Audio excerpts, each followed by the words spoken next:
Yang akan menyelamatkan kita di kuburan apa, Pak Bu? 3 pertanyaan. 1, ma'rifatullah, siapa Tuhanmu? Jawabannya Allah Subhanahu wa ta'ala. Yang kedua, ma'rifatuddin, apa agamamu? Jawabannya apa Pak Bu? Islam. Yang ketiga, ma'rifatur rasul, siapa nabi utusan Allah? Muhammad sallallahu alaihi wasallam. Enak kan jawab? Enak ya Pak Bu ya? Udah kerpeannya udah dikasih, mosok nggak selamat nanti di kuburan. Lebih susah mana sama ujian nasional? Ujian nasional nggak dikasih tahu jawabannya.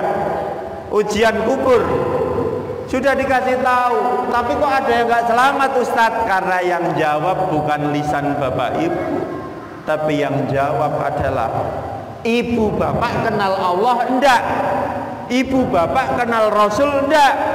Ibu bapak kenal agama enggak? Kenal Quran enggak? Itu yang akan menjawab nanti.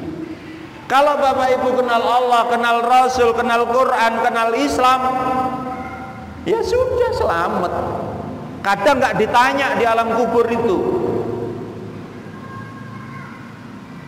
Wah, masa Ustadz di kuburan nggak ditanya? Saya mau tanya, Nabi Muhammad ditanya nggak kira-kira? Mosok malaikat Jibril, malaikat siapa? Mungkar Nakir berani nanya Nabi Muhammad? Uang di surga nanti ada namanya di hari penghitungan yaumil hisab, ada orang yang nggak dihitung sama Allah langsung masuk surga, namanya bighairi hisab, tanpa hisab.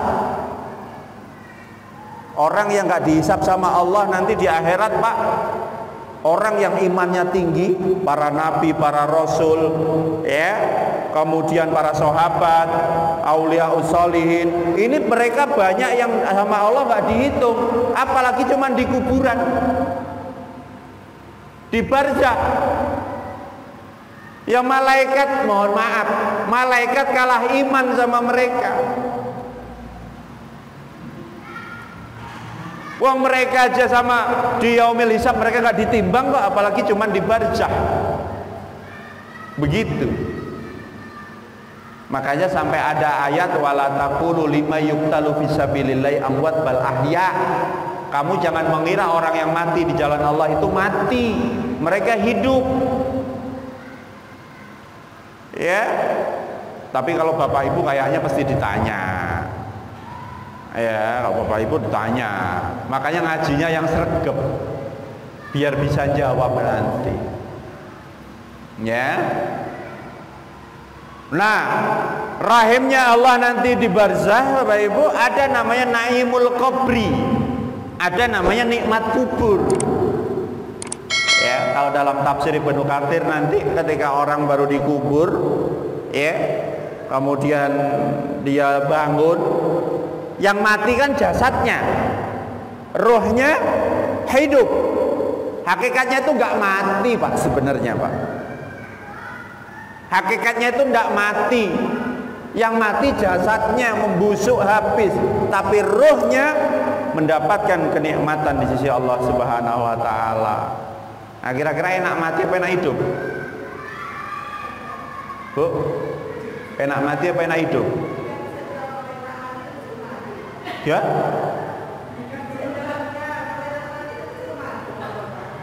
Iya, itu ya. Oh, belum saatnya. Tapi kalau tahu nikmatnya mati, mesti pengen cepet mati. Buktinya yang mati nggak ada yang balik, berarti kan kerasan.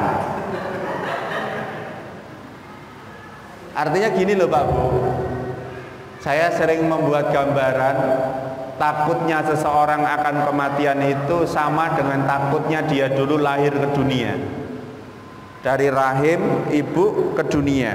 Maka kenapa setiap bayi itu ketika lahir ke dunia nangis?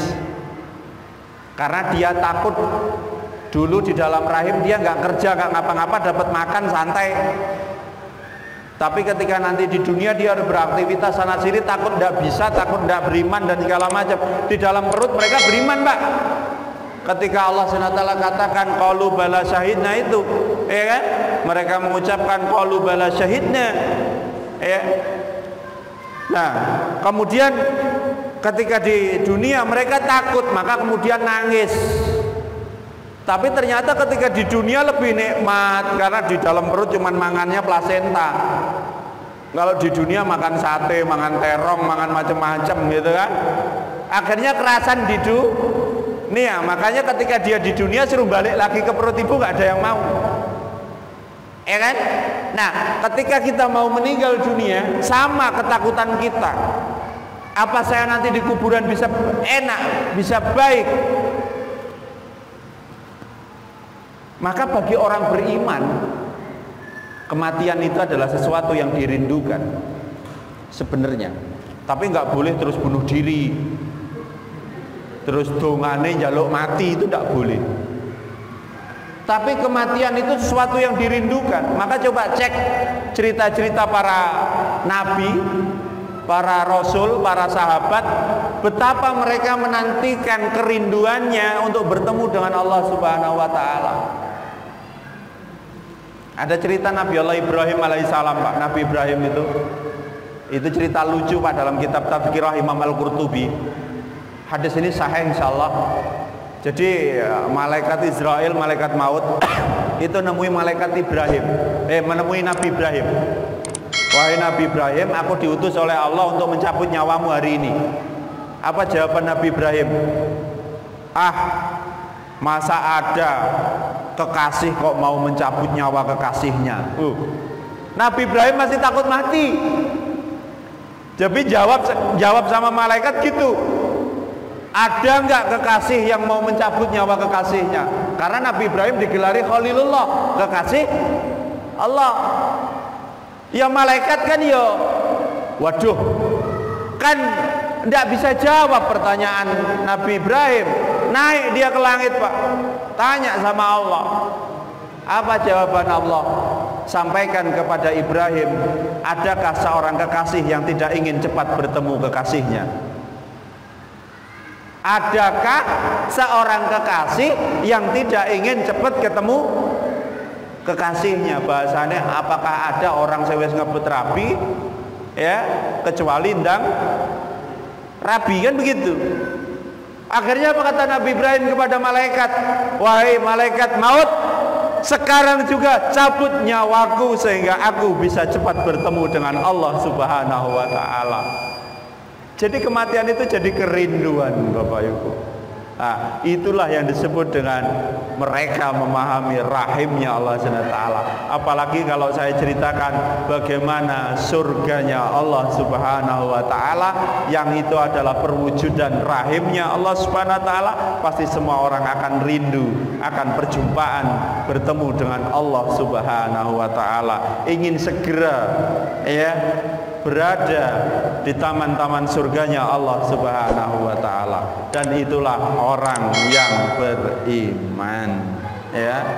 Itu Bapak Ibu yang dirahmati Allah Subhanahu wa taala. Makanya orang beriman itu tidak pernah takut mati, karena mati adalah salah satu yang dirindukan oleh orang-orang yang beriman. Karena kematian hakikatnya bukan kematian, tapi kematian dunia ini adalah awal dari kehidupan akhirat.